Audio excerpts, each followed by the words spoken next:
So, what have you done with all of your childhood toys? Did you donate them? Put them in the attic? Garage sale? Let us know. All that and more on this episode of My Disney Addiction Podcast. Oh, yeah.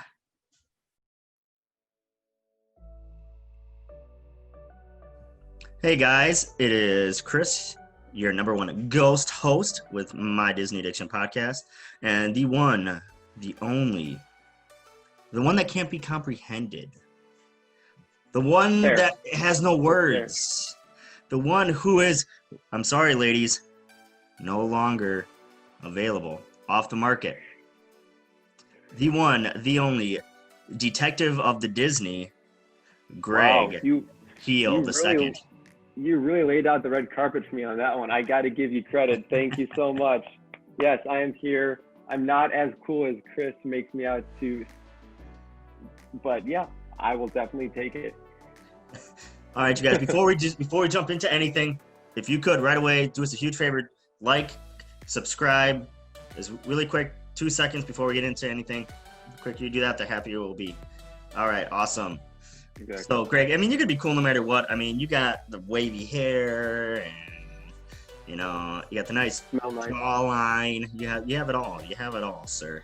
Oh my goodness, what are you talking about? You have a great. I have a personality. receding hairline, thinning hair. You got that nice mocha skin that I'm very jealous of. Yeah, well, there's that's about all I got. All right, so guys, we're gonna be talking about Toy Story 3. Now, jumping into this, here's your question for you guys. What were your thoughts on Toy Story 3? Make sure you comment that. We'll refer to that back later. But think about it now. What did you like or what did you dislike? And see if what you think matches up with us. I know, Greg, we really want to hear from you guys.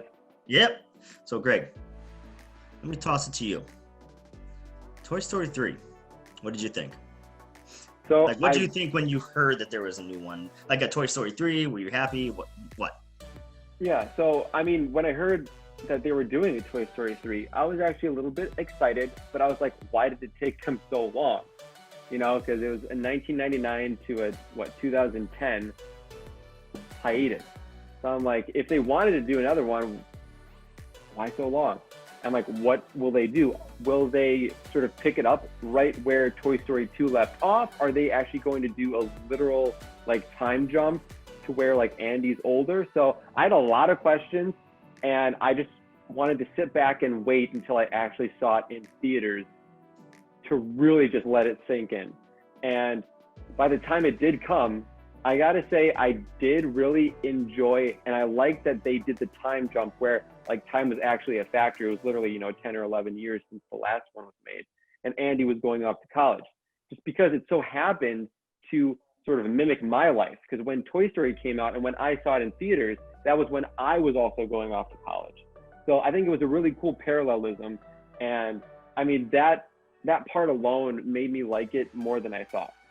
And then, of course, I'll delve more into why I liked it after we, talk about our initial reactions. So I'm going to first pass it off to you and let me know what your initial thoughts were when you first heard that they were coming out with a third Toy Story. When I heard they were coming out with a third one, my thought originally, because nobody knew what was going to happen, it was like, right. I don't know, we'll see. Some people had an idea, because from the idea of the trailers, it was like, oh, Andy's going off to college. What's he going to do? Is it going to be Andy's going to college and people the toys don't know what to do? Is something are they going to time lapse to later? All of a sudden Andy's an adult and he gives his toys to his kids. Then there was the scene in the a couple scenes in the daycare. So people were like, oh, maybe Andy donates him to a daycare center or something like that. So there was a whole bunch of speculation on things like that. So my thought originally was okay. My hesitation with it is kind of the same hesitation I have with anything. Harry Potter, Star Wars, Incredibles, all these things, Pirates of the Caribbean. It's how much is too much? How much, is reaching?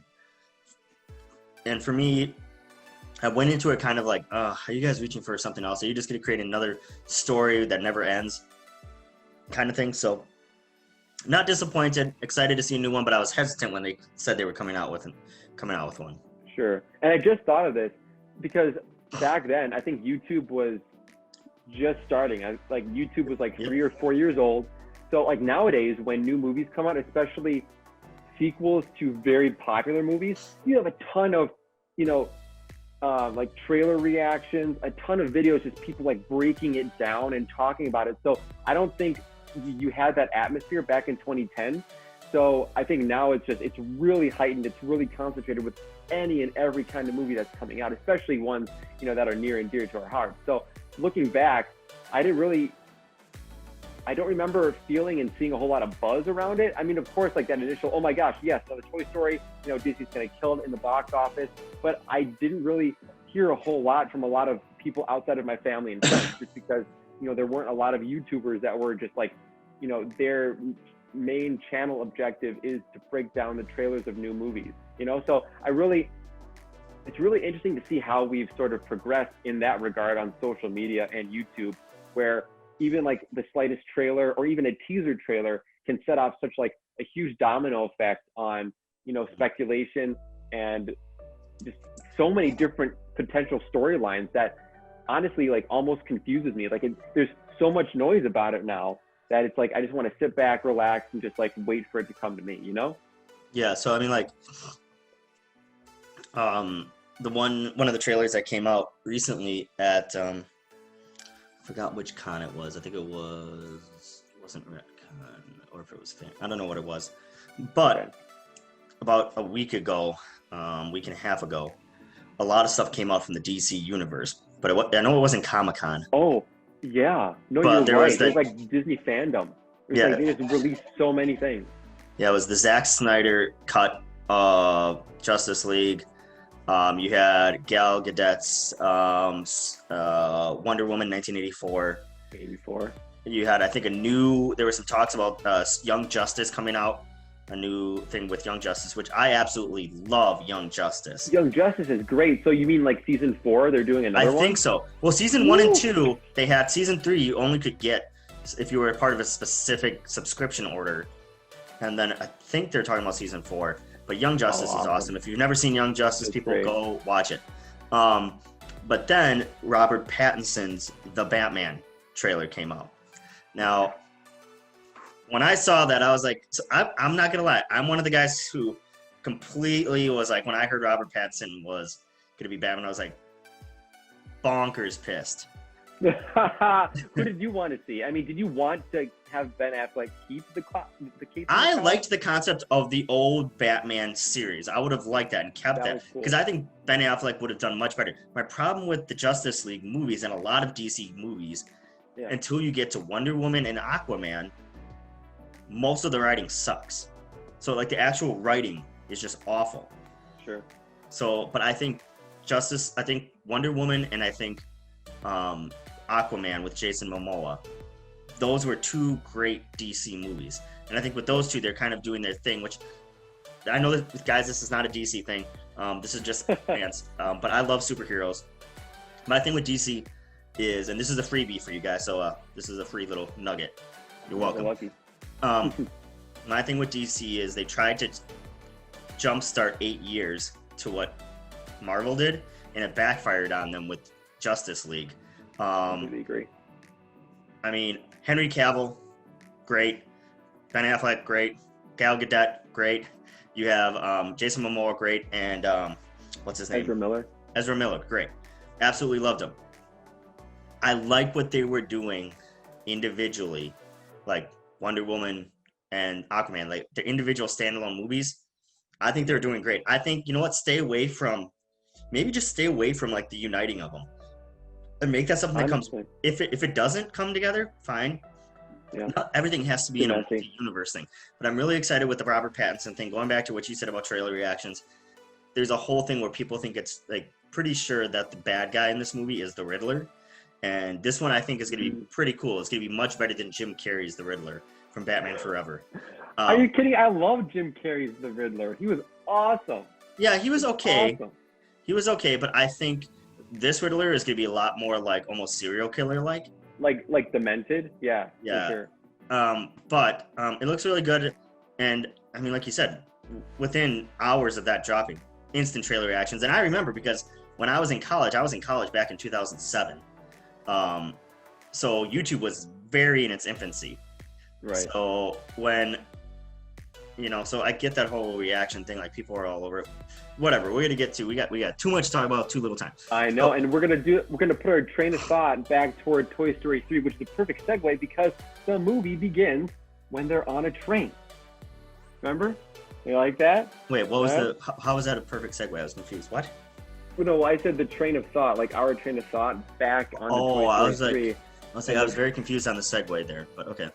Yeah. Anyway, so the movie starts off. It's like this huge blockbuster sort of adventure with Woody, facing it up against Mr. Potato Head and Ham and their minions. And so that was really cool to see. And I think Disney, or Pixar, I should say, was definitely flexing their muscles when it came to their prowess with CGI and their grasp on animation, because that beginning sequence was amazing, especially with when that big floating ham released Death by Monkeys, saw that mushroom cloud of monkeys and they were racing after. I was like, okay, yeah, Disney was Pixar is definitely saying, okay guys, we're top dogs still, they're just so talented, and every time I watch a movie of theirs, I'm just blown away. But anyway, I think it sort of harkened back to, Toy Story 1, because you had Andy playing with his toys.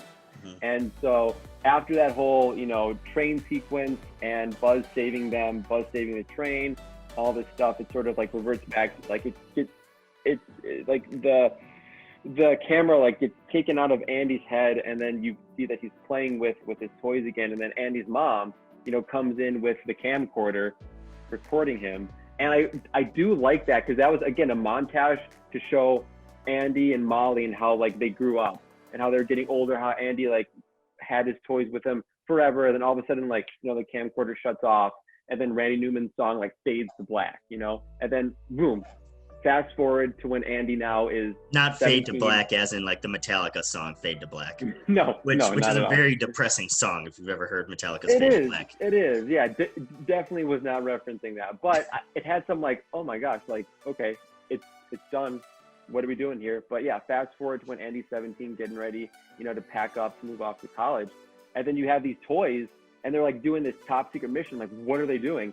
And they pretty much took Andy's cell phone, and then I think a home phone. They called his cell phone so they could just get a glimpse of Andy, in his little treasure chest, to see if he can remember or play with them. And I remember after he found the phone, he's like, Molly, stop playing with my stuff. Rex was like, he held me. Oh my gosh, he held me. And so that really hit it home to me too. It's these toys are lonely. Andy is growing up. They just want to be loved by him again. Yeah, I think the intro to that, this movie is one of my favorites intros. Awesome. It's Because awesome. it encapsulates, right, the imagination of a kid and what happens, as they get older. And so I thought it was really well done. I like, Andy moves out, and then there's that question of is he going to keep any of the toys? Well, the toys are worried they're going to be junk and all this stuff. Well, Andy decides to keep Woody and bring Woody to college, and the rest of the toys are have to go up in the attic. Andy's mom wants to save them, and there's only a select few toys. And Woody's whole, monologue to them, or pep talk. I guess it's not a monologue because they did interact a little bit, but you fly dog, you got me monologuing. Sorry, there's a different Pixar movie reference. They were, essentially was hey, through all the yard sales, through all, the giveaways and whatever the case was, Andy chose to keep us. And so Andy's mom puts some of the toys in the attic for storage. The interesting thing is that sort of precipitates the next part of the movie was Andy's mom brings in, she's okay, here's the box for college, and then whatever you want to throw away, here are garbage bags. And Andy, when he was sorting through, he put all of the toys in a black garbage bag. And so that made all the toys think Andy doesn't care about us, he thinks that we're junk. Yeah. And so he was actually going to use that, to bring him up into the attic. But then, Molly came out of her room holding stuff, and Andy's oh, let me help you. And then he puts the garbage bag down. Then his mom thinks that that's actual garbage. Then she puts it out, for the waste management Sid to come by to pick up. And so again, it's just misunderstanding. Was this the first one where you see Andy's mom's face? Actually, I'm pretty sure you don't see her in the other two. You see her face in this one. Yeah, I mean, I want to say that like I see maybe her face when she like in the beginning of Toy Story 2 when she's like doing like the rummage sale and she like gets wheezy, and I don't know, but I remember her having like a ponytail. Maybe I just saw like the back of her head, but yeah, I think it was the back, but I don't think you saw her face. Okay, yeah, I definitely remember that like in Toy Story 3 they actually show her face now. All right, so I'm going to do a quick recap of this because we got a long way to go, and there's some stuff I want to cover. Okay, so eventually toys get taken away, to the attic. The toys go out to the dumpster. The toys think they're, whatever. So they get out of the garbage bay, go to the car, and they see the box that says Sunnyside, which is the daycare. So all the toys go in there. Woody, tries to save him because he thinks Andy's mom's going to throw him out. He finds him. He's like, hey, you guys can't go back there. Woody ends up getting into the box as well. Andy's mom takes it to Sunnyside Daycare. They all go there. And then eventually Woody leaves. He's like, hey, I'm not going to be a part of this. You guys can stay here. You can get played with. Well, actually what happens is they get dropped off. Some of the other toys see them. And that's when Lotso and his crew, Lotso being the bad guy in this movie, sees them, is all welcoming, saying, ooh, this is such paradise. You can get all this stuff. And then Woody's like, no, I'm leaving. And he leaves, whatever.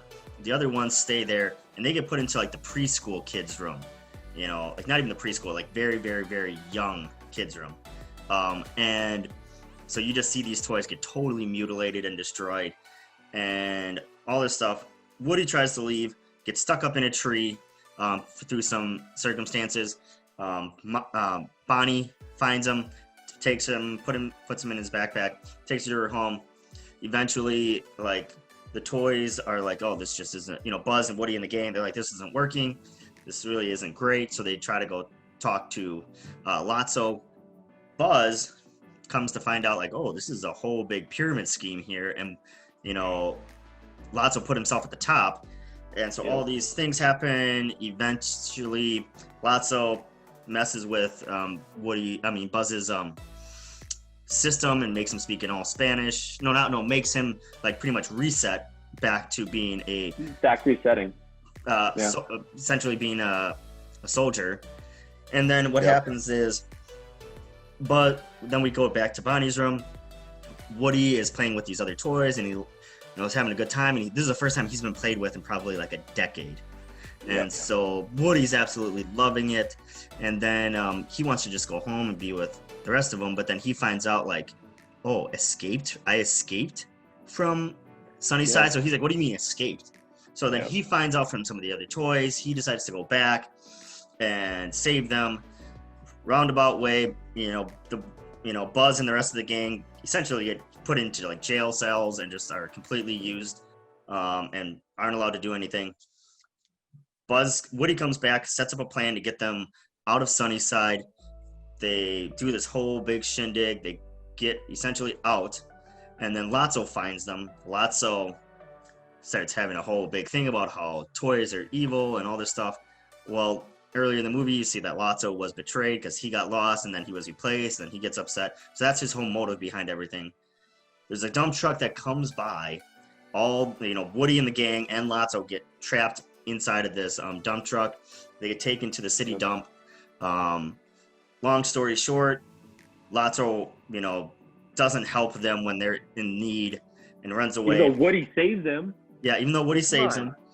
Eventually, there's one of the most like heart-wrenching scenes I think anybody has seen from like, dude, like Disney and Pixar, like they don't hold back. But we'll get into that. Essentially, huge furnace. You think the toys are gonna get burned alive. And then the claw comes down and you see the little aliens, huge circle roundabout to Toy Story 1, but a huge claw comes, picks them all up, saves them. They all go back to Andy's house, and they hop in the box, they get ready to go back up to the attic. Well, then Andy puts them all in the box, but Andy doesn't know that Woody's in there. So he's driving by, getting ready to leave for college, and then he sees Bonnie. And he knows, because like Andy's mom knows Bonnie's mom, and they've known each other for a while. And so Andy decides, hey, I'm just, you know what? Bonnie seems like a great kid. I'm going to give her my toys.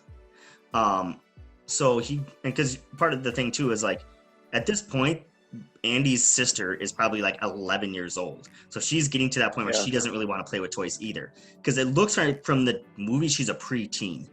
Or she's, if not 11, maybe 12. So at that point, Bonnie takes over all the toys, and then he realizes that like Bonnie takes out Woody. Well, Andy didn't know that Bonnie knew who Woody was. And so he's playing, so he's kind of like heart-wrenched, like, do I get rid of like my toy? And then they spend like some time playing together, and then like that you have that famous moment which, Andy drives off to go to college, and the toys are sitting right on the patio looking out. And I've seen so many pictures on Facebook right now of anybody who loves Disney, like they set up the toys as the kids go off to school for their first day. I'm seeing that right now. So there's that. That's what happens eventually. After the while this credits are rolling, you see Woody introducing all the Bonnie's toys to his toys. You have fun stuff, and then forgot to mention Buzz ends up speaking Spanish for a little bit, goes back to normal. But, it's a little tidbit in there. Yeah, but there's a whole bunch of stuff in the movie. It's a really good movie. Just wanted to knock that out, get that out of the way, because there's a lot of stuff I want to talk about, and we don't have all the amount of time as I would want. I know we have like 15 or 20 minutes, and that might be pushing it. But yeah, so a great recap as always. I think you really boil it down to some of the good parts to touch upon. What are some things that you wanted to touch upon, like some of your favorite scenes? Sure, we can talk about. Let's start off with favorite scenes. What are some of your favorite scenes in the movie, Greg? Oh my gosh! Well, obviously the beginning, amazing start. You're hooked instantly. I love that was again a part of Andy's imagination, harking back to the first movie. I also like that montage of him, getting older. Some other good scenes that I really did like. I did enjoy like the beginning of when they were in Sunnyside, how everyone was so welcoming, and then they went from the butterfly room to the caterpillar room. Everything was honky-dory. And then all of a sudden you get like this maelstrom, like this whirlwind of just kids beating the crap out of Buzz, Jesse, Bullseye, every other, Which makes you think, Andy's had. If there's adults watching them, what adult lets like little kids literally destroy everything? I know, and what like sort of made me cringe was when they dunked Jesse's head. Yeah. It was like her yarn hair in paint and smudged. I'm like, they ain't getting that out. Even in Pixar magic, like they ain't getting out that. Well, paint. apparently they did in Pixar magic somehow. Yeah, but like it was cringy. I'm like, oh, I forgot that happened. Like that's so disgusting. It ruined Jesse. But I sort of no. that. You got that scene. Sorry, jump in a little bit. The scene that I thought was disgusting is when Buzz puts his helmet down, and then the kid picks it up and he's like right across the plaza. Like, ew. I know. No, his face is great. He's like, he could just sense danger. He's like, okay, boom, puts the mask on. I'm like, oh god, here it comes. Smart so move. I mean, I sort of like that how they were like lulled into a false sense of like, oh, this is heaven on earth. This like security, but then wait a minute, there's so many things wrong behind the scenes. And I liked how Buzz was sort of like, Mission Impossible, like a secret agent, and how he found like the back door of like, gambling, and like, okay, so what do you think about like the new recruits? Like, oh, that, I wouldn't, give them a week. Like they're weak, all this stuff. So so it's not one of my favorite scenes, but one that I felt like really hurt or depressed watching was when they actually switched Buzz back to factory setting. Because Buzz is my favorite character. I'm like, you're gonna wipe his memory? Like, that's so not cool. Like, no, don't do that. And they actually did it. But of course, he gets his memory back. But when that happened, I was not expecting it. I was thrown for a loop. I'm like, oh no, you did not. So again, I think that's just one of the many just talents that Pixar and Disney has in making relatable characters. And I related so much to Buzz. He's my favorite character. I loved it. And that simple scene where like they switch him, where like all his memories of the first two movies are just boom gone. Like it really hit me, and it hit me again when I rewatched it.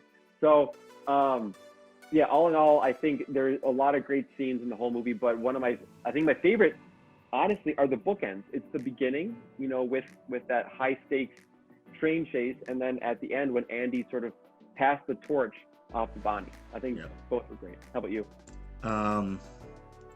Yeah, so I mean, there's a handful of good scenes. I don't know if I have there's a lot of good scenes. So there's so many things. There are a couple things I forgot to mention. Like I totally forgot to mention the Ken and Barbie interaction. Ken and Barbie. Yes. I feel like Ken and Barbie's reaction stole the movie for me. Like it was so good. Like it was great, especially when he was trying on the clothes. Oh yeah, I loved when he was trying on the clothes. But I loved it when Barbie was like ripping the clothes and Ken's like, no. That's one of a kind. No, it was great. And so I think that was really funny. I absolutely loved. I love that Barbie and Ken essentially became like the new rulers of it, and they were a lot more fair by the end of the movie. Yes. One of my favorite things is at the end of the movie, like they get Buzz and Woody and Jesse get a note from Sunnyside, and it was like all these things, and it's very cute, and hearts and stars, signed, and they're like, and then Buzz is like, oh, that Barbie has some really good penmanship, and then they see Ken's name, and Jesse's like, I don't think that was Barbie, and they're all like, ooh. Yeah, that's right. So I think that was funny. I think I don't know. There's so many good scenes in this movie. I don't know which ones, like, I don't know. There's just too many good scenes in this movie that I really like. So now let's try to jump into the meat and potatoes of the discussion that I want to have. Let's do it. Dinner time. Gobble it up. Do you think this should have been the last Toy Story movie? Yes.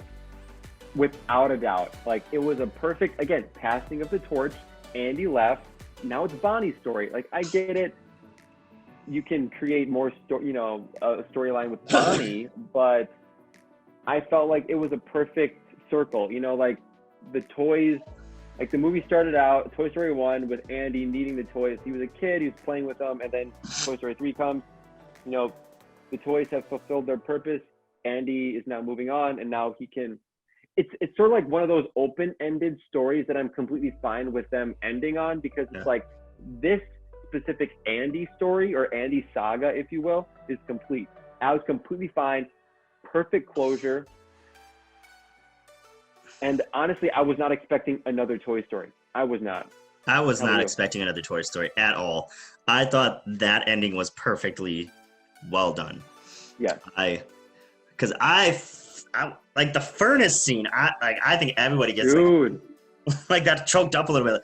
Dude, what happens if this? They were holding hands. Oh, dude, that's insane. But I don't know. I feel like Toy Story 3 was like the perfect ending. You have Andy giving up his toys to another kid that would really enjoy it and does like playing with them. And it's not like some random kid you don't know. Like, it's a family friend. Like, there's a connection there. You get it. Like, they really set up, like, Bonnie loves playing, and you, like, some of her toys really do well. Right. Interacting.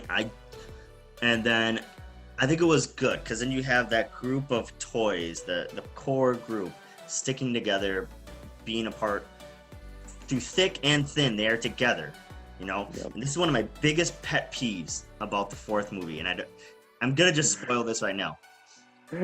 Woody's thing been since Toy Story 1. Loyalty to Andy and loyalty to the group. They just stole it out the window with Toy Story 4. Oh, great, Bo Peep came, and now I'm just gonna run off and do whatever I want. It's like, well, what? You've been shouting this apparently for the past 20 years, and then since we've seen you. What happened? Yeah. And now just because Bo Peep's here now, you need to change. Yeah. I don't honestly, when we do Toy Story 4, I think it should be like, we're going to dump on it. It's just going to be like one thing after another, how it was not supposed to be made, all this. I mean, there are some like shining moments, but yeah, completely agree with you. I don't like the whole theme. Yeah, the whole like Woody's Yeah, Woody's motto, they completely throw it out the window. Yeah, like, and like that was what, like the whole point was like building this friendship between Buzz and Woody, and then Toy Story 2 was like Right. the group has to stay together. We want to keep each other together. This is what it's about, and Right. being toys for Andy. And then Toy Story 3, it's like, hey, we have to stick together. We have to stick together. And it's like, even if we have a new owner, we're together, you know. And Buzz and Woody, their whole thing, as long as we're together, we'll make it through. All these things. And I don't like Toy Story 4 the way they ended that. I feel like it's so dumb. Like, I know. I don't like it. It doesn't match up with Woody's character for me. Like the last 3 stories don't make sense that way. Yeah. So like all of a sudden, like, you know, people are like, oh, people's personality changes. Not everybody has to be stuck to a specific thing, but it's like, well, fine, I guess, but like, well, and I feel like part of the fun thing was that like Buzz and Woody's interaction, like those two are like the leaders of the group, and it's like almost like Toy Story 4. I don't know. I don't want to jump into Toy Story 4 right now, but yeah, I know. Toy Story 3 I thought was perfect. I think they could have left it there. Great. I think it was great. Perfect ending, like, and like you said, the openness of it. It doesn't. We don't have to have closure on everything. It can be done. Yeah. You know, it would have been great. I don't know. Completely agree. I think this is a good movie, and I think it should have been just left it alone. I don't like Toy Story 4. I think this was I think, to me, this is the ending of Toy Story. Toy Story 4, I just don't even want to count that. Yep, I completely agree. Should we even do a Toy Story 4 podcast? Well, we have to, because it doesn't exist. Yeah, I know. But if you had to rank Toy Story 3 from 1 to 10, what number would you give it? Probably another 9. I thought it was very good. Yeah, I would. So I remember Toy Story 1 was 8 for me. Toy Story 2 was 9. I'd probably give Well, are you rating them individually as movies or as a whole, as the collection of movies? Because individually, I'm saying it's a 9. Yeah, individually, I think it's very strong. I think I'd give it an 8. But if I had to rank them, like within the Toy Story universe, for me, it'd be Toy Story 2, Toy Story 1, Toy Story 3 in terms of like most favorite to least so far. Yeah. So mine would have to be Toy Story 1, Toy Story 3, Toy Story 2. Oh. I'm not even going to bother putting Toy Story 4 on the list. It doesn't even deserve. It's so far down. It doesn't even deserve to be on a list. It's like, that's how much I do not like that movie. Agreed. Yeah, so you guys are getting the snippet of what we're gonna we talk about in the next episode. Well, okay, so to anybody listening, make a comment below. Honestly, make a comment. Like, part of the fun of YouTube is making comments on what we're talking about. What did you guys think of Toy Story 3? Do you think this should have been the ending? Do you think Toy Story 4 was a good setup? Whatever. What did you guys like about this movie? And all those other things that apply to it. So that was my whole thing. Not too much there. I mean, we're trying to start making these videos a little bit more condensed instead of like an hour and a half long. So, Greg, did you have anything else to bring to the table about Toy Story 3? Yeah, I think I said all I needed to say. I was glad that I rewatched the movie literally today. Yeah. Before shooting, so it's really fresh in my mind. It's because before I rewatched it, like, I thought it was okay. I thought it was decent. Like, I would have been completely fine if Toy Story 2 was the end. But watching it again with a different lens, maybe a little bit older, and just, again, having, like a decade to let it simmer since I first saw it, I really did enjoy the movie. It was really good. I surprised myself at how much I liked it watching it a second time. So I think it's just, it's interesting how maybe your viewpoints will change over certain movies. But yeah, I think I said all that I really needed to, how much I love the movie. I love that it was like a full circle passing off the torch. It was a perfect open-ended closure for me, that Pixar definitely knew how to tell. How about you?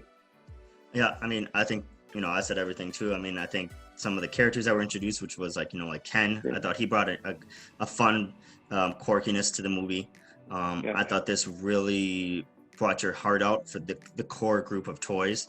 and their connection with each other. I thought it was great. I think this is the end of Toy Story, not Toy Story 4. I think this is a better ending, a more wholesome ending.